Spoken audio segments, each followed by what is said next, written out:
Yun, magandang morning mga idol, mga ka-journey at syempre po sa ating pong mga ka-adventure. Ano po. Magandang umaga po sa inyong lahat. Ayan. Kahapon po, bago ako matulog, nag-pop up sa akin yung reaction video ni Kenneth. Sagot niya doon sa naging reaction ko. Kaya lang mga idol, nagulat ako kasi kalain mo, sabi nga nila doon ay kakasuhan daw ako ng isang dating vlogger. Naisip ko, sabi ko, bakit nagkaganon? Nung pinanonood ko na yung video, wala naman siyang masamang sinabi. Magaling talaga si Kenneth, magaling talaga siyang mag-reasoning, magaling siyang magpaliwanag, pero ang hindi ko lang po, o isa sa mga napansin ko lang sa kanya, yung bang hindi niya dinediretso doon sa period ang isang sentence. Ibig sabihin, ang isang sentence, mga idol, nagtatapos yan sa period, hindi sa kama, sa quote, no? Kasi doon po sa sinabi niya na, pasensya na kasi pwede pala akong kasuhan, sabi nga niya. Iyan po'y sinabi ko, mga idol, dahil nabanggit po yan ng isa kong kaibigan.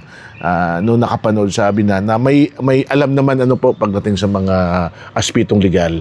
Sabi niya, mainam po para safe ka, mas mainam huwag kang gumamit ng mukha ng tao kasi kahit sa thumbnail ngayon ay pwede kang ireklamo. Ngayon, nabanggit ko yun, pero ang sabi ko doon, pinutol niya, ito yung pinutol niya, sabi ko, para sa akin, dahil wala namang masamang tinapay, pwede yan, go ahead. Ako naman mga idol, bilang vlogger, hindi naman tayo balat sibuyas. Ang sa akin lamang, kung makakatulong yun, na ganun ang gagawin niya, makakatulong sa kanya, then wala pong problema yan. Wala pong problema. Dito po mga idol ay tinatawag healthy discussion lang tayo. Talakayan, palitan ng opinion at kuro-kuro. Dahil nasa social media tayo. Sabi pa nga dito, ang pikon dito ay talo. Pero sa akin, brother Kenneth, masisiguro mo sa akin na kahit gamitin mo yung pagmumukha ko, walang problema yan. Hindi ako nagre-reklamo. Kaya lang kita binibigyan ng caution. Baka kasi masanay ka at makagamit ka ng ibang tao. Yun ang hindi ko na panghahawakan. Kasi hindi ko alam kung ano ang magiging magiging pananaw nila doon sa issue na yan. Now, magaling ang analisasyon ng ating kapatid na Kenneth. Napakagaling, napakalalim kasi kalmado siya. Hopefully, nakikita ko sa iyo na talagang andyan yung desire, yung mo na mag-reaction. Pero tulad nga ng sinabi ko, yung sinabi kong pagiging matapang, matapang sa pagsasabi ng iyong saloobin at damdamin. Hindi yung itinatago mo siya sa pamamagitan ng mga mabulaklak na pananalita. Kasi po ang idea po na sinasabi yung direktahang pananalita mo sa isang tao. Halimbawa ako, pag sinabihan mo ako na Kuya Taong Gala, ganito, ganyan, ayaw ko, walang problema yan. Una po sa lahat, nasa social media tayo. Diba? So, para hindi ka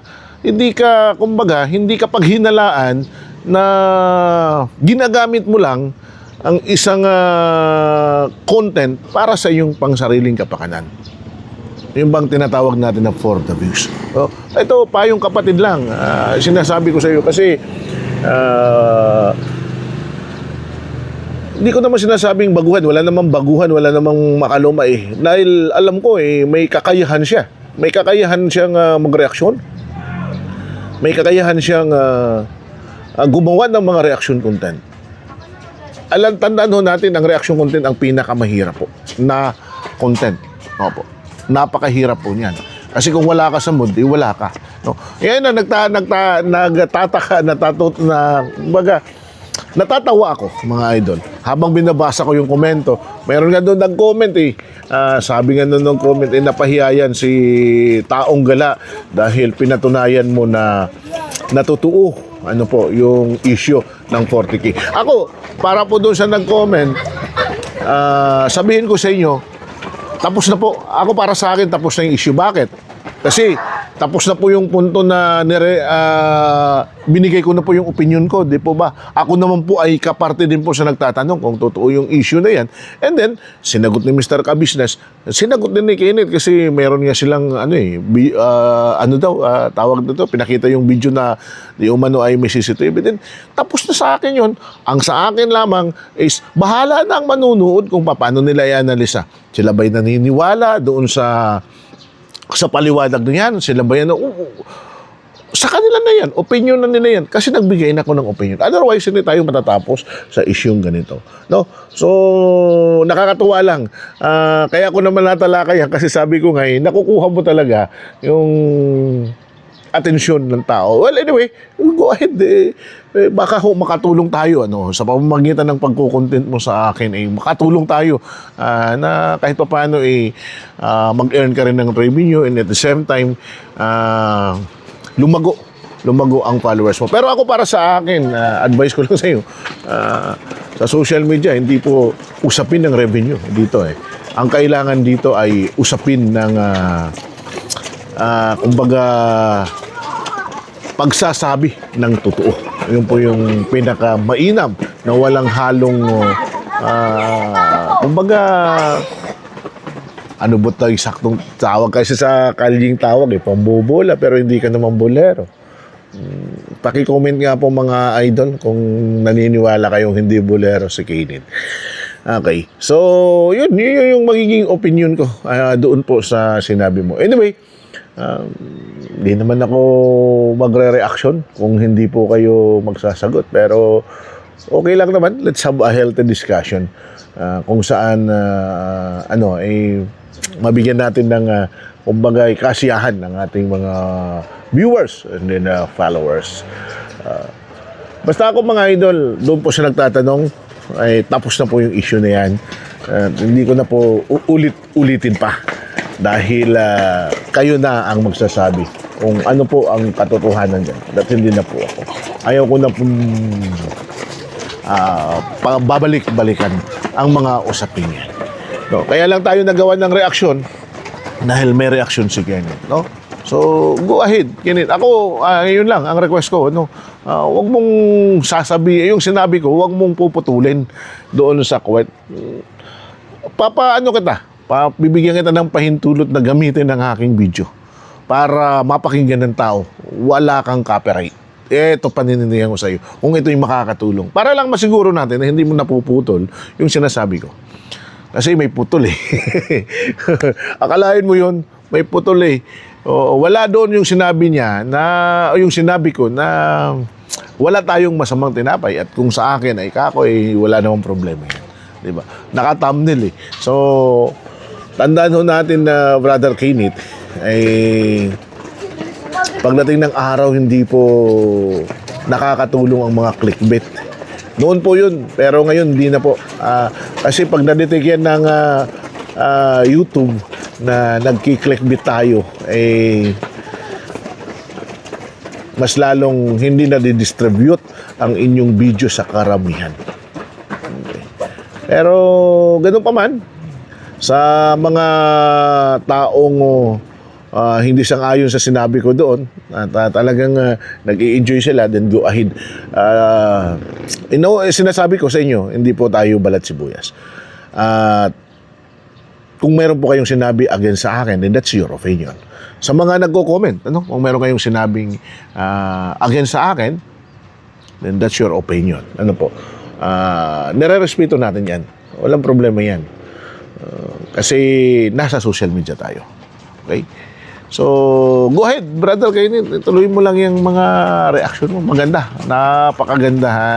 Pero, yun lang, sana po, wag yung parang kumain ka ng parang kumain ka ng pagkain na kinuha mo lang yung pinakamasarap na parte, pero hindi mo sinabi yung pinakadulo nito. Diretso. Kung ano yung sinabi ng tao, diretso hanggang sa period. Then, saka mo bigyan ng analysis. Para fair tayo. Sabi mo nga patas, di ba? Hirap po naman sabihin kung paano magsabi ng patas. Sa totoo lang, Brother Kenneth, kapag nagre-reaction ka, kahit gaano sabihin mong patas, nagkakaroon yan ng bias, pagdating sa comment section. Kasi hindi mo hawak ang comment section.